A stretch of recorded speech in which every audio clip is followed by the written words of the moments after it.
Hello guys, ayan, panoorin natin yung anak ni Andy at saka ni Pilmar. Yung bunsong anak nila na si Kowa. Siya ay 3 years old pa lang guys, pero grabe. Manang-mana talaga sa kanyang papa. O, ang galing niya na mag-surfing. Grabe talaga. Talagang nahasa talaga sa kanyang papa yan, sa kanyang daddy. Galing talaga nakakatuwa. Nakakapag-surf na siya mag-isa sa mga simpleng wave lang. Ayan. So, marunong na siya mag-balance. Ang galing. Ang cute-cute ng bata. So, nakakatuwa talaga itong pamilya na to. Talagang napaka-simple at masaya talaga. Makikita mo talaga na masaya yung pamumuhay talaga sa isla. Ang galing na. Ang ganda-ganda.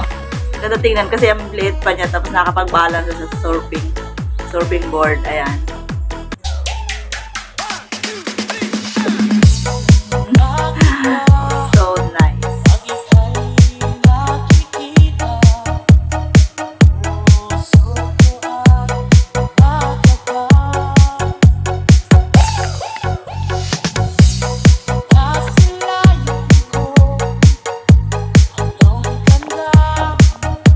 Galing guys.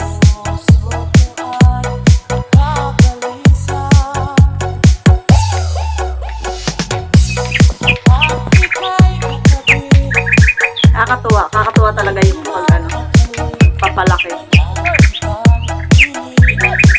Paggabay ng magulang. Yung mayroon bang bonding yung mag-ama. Tapos natututo pa yung anak ko, diba? So, ayun lang guys. Maraming salamat sa inyo panonood. This is Pusong Palaban ng Isyusera ng Bayan. Thank you for watching. Bye-bye!